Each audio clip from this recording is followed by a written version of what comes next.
চীনের রাষ্ট্রদূত আমার একজন নিজস্ব ব্যক্তিগত বন্ধু, তার সঙ্গে আমার সম্পর্ক বেশ কিছুদিন ধরে খুব ঘনিষ্ঠ। আমি ইতিমধ্যে 2বার চীনে গেছি, তারও আগে আমি চীনে কয়েকবার গেছি। কিন্তু চীন প্রতিদিনই বদলায়, প্রতিদিনই তার উন্নত হয়, উন্নত থেকে উন্নততর হচ্ছে।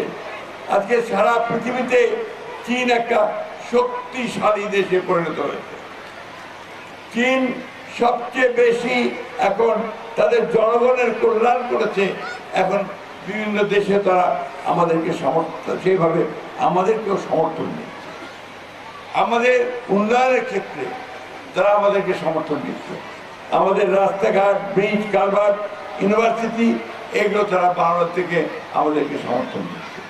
সেই জন্যই আজকে আমি ওনাকে এখানে দাওয়াত করে এনেছি যে উনি আমাদের ঠাকুরগাঁ এলাকার জন্যে ওনাকে দিয়ে আমরা কিছু কাজ করতে চাই। সেই কাজগুলোর মধ্যে হচ্ছে আমাদের এখানে আমরা শিল্প কলকারখানা তৈরি করতে চাই। সেই শিল্প কলকারখানা তৈরি করাতে উনি আমাদেরকে সাহায্য করবেন।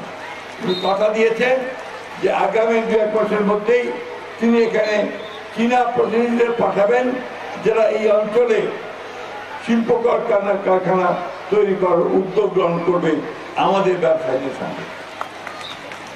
প্রিয় ছেলেমেয়েরা এবং প্রিয় ভাই বোনেরা, যারা গার্জিয়ানস আছেন, যারা এখানে অভিভাবক আছেন, আপনারা সবসময় মনে রাখবেন কোনো জাতি কখনো এমনি এমনি উন্নত হতে পারে না। আজকে চীন যে উন্নত হয়েছে তার নিজের চেষ্টায় উন্নত হয়েছে। তার ছেলে মেয়েদের লেখাপড়া শিখে এবং আরো বেশি করে কাজ করে তার উন্নত হয়েছে। আমাদের বর্তমান প্রধানমন্ত্রীর নাম জানো তোমরা? ভারতের প্রধানমন্ত্রীর নাম কে? জোরে বলো।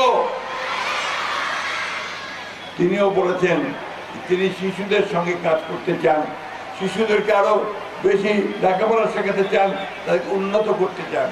এই জন্য তিনি কতগুলো কাজ হাতে নিয়েছেন। একটা হচ্ছে তাদেরকে লেখাপড়ার সঙ্গে সঙ্গে তিনি বলেছেন সমস্ত বাচ্চাদেরকে তিনি ইউনিফর্ম দেবেন, আবার কিটস দেবেন, এবং বাচ্চারা যেন প্রতিযোগিতা করে টিকে থাকতে পারে সেই প্রশিক্ষণ তিনি তাদেরকে দেবেন। খেলাধুলা, কালচারাল অ্যাক্টিভিটি সব তিনি করবেন।